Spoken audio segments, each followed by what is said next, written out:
그 후에 압살롬이 자기를 위하여 병거와 말들을 준비하고 호위병 50명을 그 앞에 세우니라. 압살롬이 일찍이 일어나 성문 길 곁에 서서 어떤 사람이든지 송사가 있어 왕에게 재판을 청하러 올 때 그 사람을 불러 이르되 너는 어느 성읍 사람이냐 하니 그 사람의 대답이 종은 이스라엘 아무 지파에 속하였나이다 하면 압살롬이 그에게 이르기를 보라 내 일이 옳고 바르다마는 내 송사를 들을 사람을 왕께서 세우지 아니하셨다 하고 또 압살롬이 이르기를 내가 이 땅에서 재판관이 되고 누구든지 송사나 재판할 일이 있어 내게로 오는 자에게 내가 정의 베풀기를 원하노라 하고 사람이 가까이 와서 그에게 절하려 하면 압살롬이 손을 펴서 그 사람을 붙들고 그에게 입을 맞추니 이스라엘 무리 중에 왕께 재판을 청하러 오는 자들마다 압살롬의 행함이 이와 같아서 이스라엘 사람의 마음을 압살롬이 훔치니라.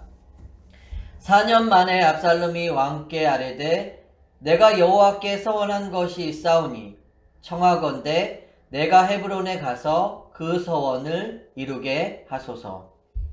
당신의 종이 아람 그술에 있을 때에 서원하기를 만일 여호와께서 반드시 나를 예루살렘으로 돌아가게 하시면 내가 여호와를 섬기리이다 하였나이다. 왕이 그에게 이르되 평안히 가라 하니 그가 일어나 헤브론으로 가니라. 이에 압살롬이 정탐을 이스라엘 모든 지파 가운데 두루 보내 이르기를 너희는 나팔 소리를 듣거든 곧 말하기를 압살롬이 헤브론에서 왕이 되었다 하라 하니라. 그때 청함받은 200명이 압살롬과 함께 예루살렘에서부터 헤브론으로 내려갔으니 그들은 압살롬이 꾸민 그 모든 일을 알지 못하고 그저 따라가기만 한 사람들이라. 제사 드릴 때에 압살롬이 사람을 보내 다윗의 모삭길로 사람 아이도벨을 그의 성읍 길로에서 청하여 온지라. 반역하는 일이 커감에 압살롬에게로 돌아오는 백성이 많아지니라. 아멘.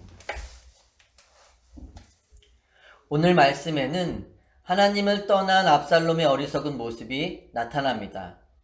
우리가 이 말씀을 통해 내 믿음의 현 주소를 점검해 볼 수 있는 시간이 될 수 있었으면 좋겠습니다.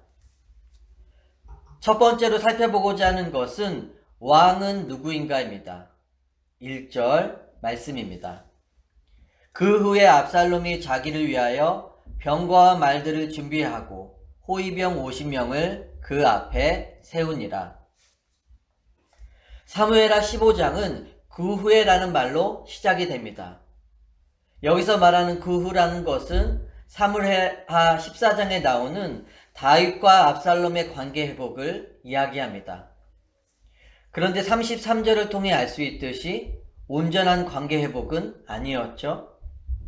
왕제로서 지위가 회복되었지만 서로에게 지울 수 없는 깊은 상처를 주고받았습니다. 하지만 압살롬은 그것이면 충분했죠. 그가 원했던 것은 아버지와의 관계 회복이 아니었기 때문입니다. 압살롬은 아버지의 마음을 얻을 수 없다는 것을 깨닫자 아버지의 왕권을 얻기로 결정합니다. 그래서 자신의 지위를 회복시키기 위해 요압을 압박하였죠.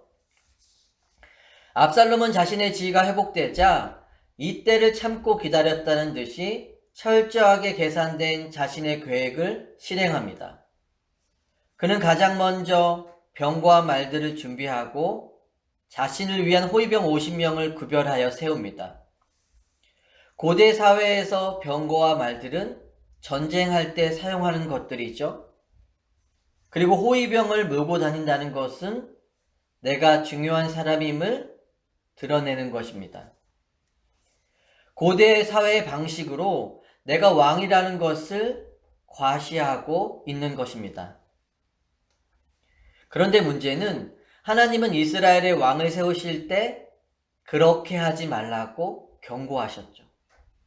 하나님은 이스라엘의 왕에게 병마를 많이 가지지 말라고 말씀하셨습니다. 여러분, 병과 말들을 많이 가지고 있다는 것은 무엇을 보여주는 것일까요? 하나님의 보호와 인도하심을 신뢰하기보다는 눈에 보이는 세상의 힘과 내 계획으로 전쟁을 치른다는 것입니다. 전쟁은 하나님께 속한 것이 아니라 내가 주관하고 책임져야 한다고 생각하는 것입니다. 그러니 눈에 보이는 세상의 강력함에 맞서 싸우기 위해 세상이 힘삼고 살아가는 것들로만 무장하려고 합니다. 하지만 우리가 현실에서 늘 경험하는 것처럼 세상의 것을 가지고는 세상을 이길 수 없음을 깨닫게 됩니다. 세상의 흐름을 쫓다가 비교의식에 사로잡혀 결국에는 열등감과 좌절감에 빠져있는 나를 발견하죠. 세상에는 언제나 나보다 더 많이 가진 자, 더 능력 있는 자들이 너무나도 많기 때문입니다. 우리의 불행은 가지지 못했기 때문이 아니라 받은 것을 감사하지 못하기 때문이죠. 이미 주신 은혜를 기억하며 붙잡고 살아가지 않기 때문이죠. 그래서 성경은 다른 것을 의지하지 말고 우리의 구원자 되시는 하나님만을 의지해야 한다고 말합니다. 그런데 아담의 타락 이후 우리 안에는 끊임없이 내가 왕이 되려는 마음이 있습니다. 나를 의지하여 살아보려는 마음이 있는 것이죠. 10절에 보면 이에 압살롬이 정탐을 이스라엘 모든 지파 가운데 두루본에 이르기를 너희는 나팔 소리를 듣거든 곧 말하기를 압살롬이 헤브론에서 왕이 되었다 하라 하니라. 어느 책에 보니까 히브리 사람들은 사람의 이름을 앞에 붙여서 누가 왕이다 라고 표현하지 않는다 라고 합니다. 예를 들면 다윗이 왕이다 라고 말하지 않는다는 것이죠. 왜냐하면 하나님만이 그들의 왕이시기 때문입니다. 그래서 사사기에 보면 그때 이스라엘의 왕이 없으므로라고 저자가 기록하죠. 왕이신 하나님이 왕으로서 대접을 받지 못했다는 말을 그런 식으로 표현하고 있는 것입니다. 압살롬은 자신이 왕이다라고 선언하죠.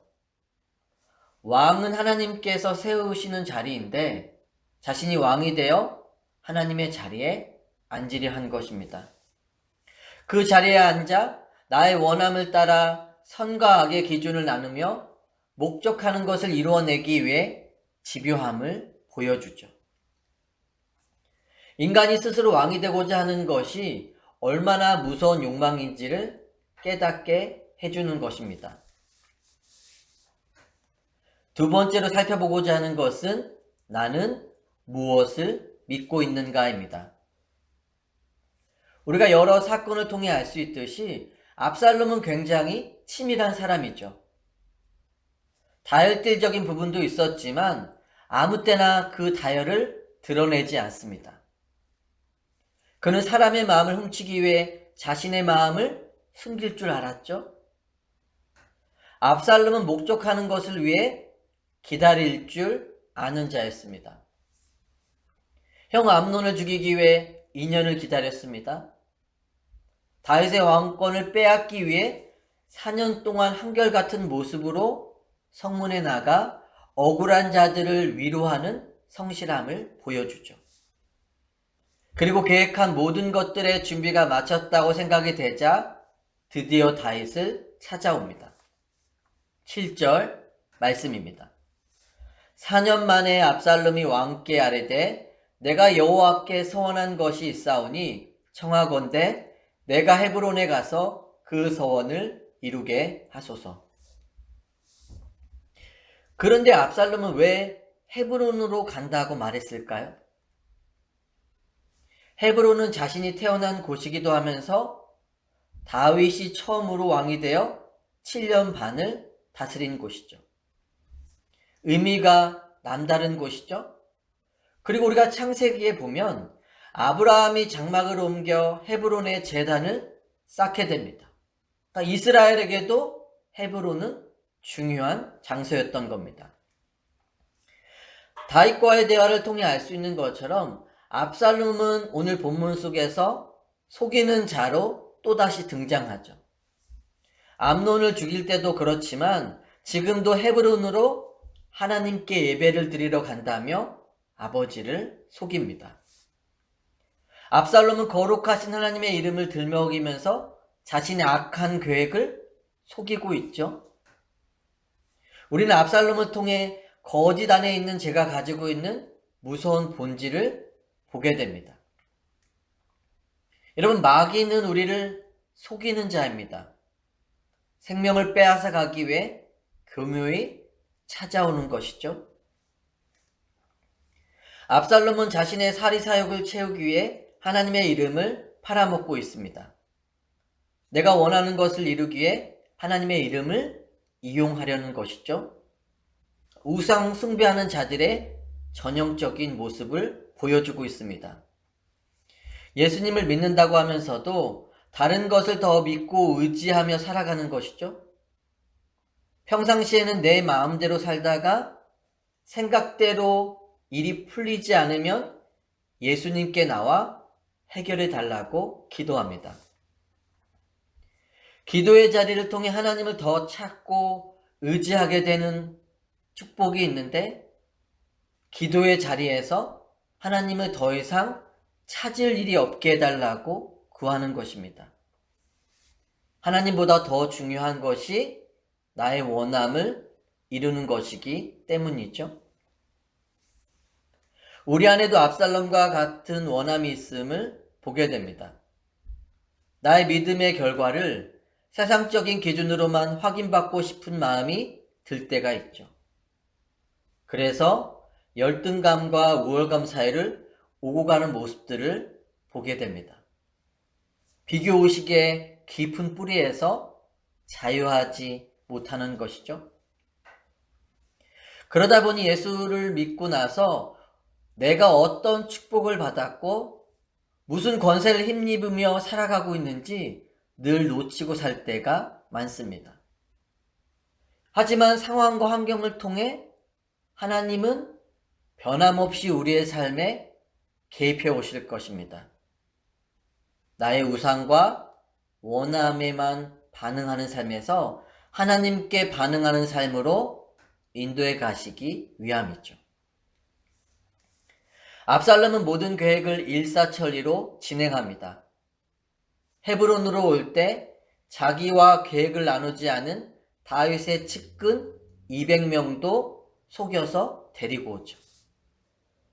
다윗 편에서 도와줄 사람이 아무도 없도록 철저하게 고립시키려는 것입니다. 그리고 12절에 보시면 제사 드릴 때 압살롬이 사람을 보내 다윗의 모사길로 사람 아히도벨을 그의 성읍길로 해서 청하여 온지라. 반역하는 일이 커감해 압살롬에게로 돌아오는 백성이 많아지니다 라고 이야기하죠. 압살롬은 다윗의 최고의 전략가인 아히도벨의 마음을 훔쳐서 데려옵니다. 시간이 흐를수록 압살롬에게 돌아오는 백성들도 점점 많아지고 있죠. 그는 사람의 마음을 훔치고 속일 수 있는 탁월한 능력이 있는 자입니다. 하지만 압살롬은 하나님의 마음까지는 훔칠 수는 없다는 것을 깨닫지 못하죠. 왜냐하면 그가 하나님의 자리에 앉아있기 때문입니다. 우리가 여기까지 전개되는 상황을 보면 다윗에게는 이제 답이 없을 것 같습니다. 사면 초과의 상황인 것은 분명해 보이죠?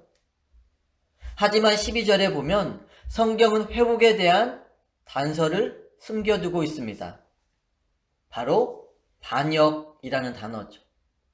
스토리상 이 반역이 다윗을 향한 압살롬의 반역으로 보여주고 있지만 동시에 그 반역이 누구를 향하고 있을까요? 하나님을 향해서도 반역하고 있는 것입니다. 그러니까 모든 것이 꺼지는 것 같은 절망적인 상황 속에서도 우리는 희망의 빗줄기를 발견하게 되죠. 하나님의 때에 하나님의 방법으로 행하실 것을 믿기 때문입니다. 오늘도 눈에 보이는 것에 근거한 믿음을 가지고 살아가는 자가 아니라 하나님께만 근거한 믿음을 가지고 살아갈 수 있는 은혜가 있기를 예수 그리스도의 이름으로 축원합니다.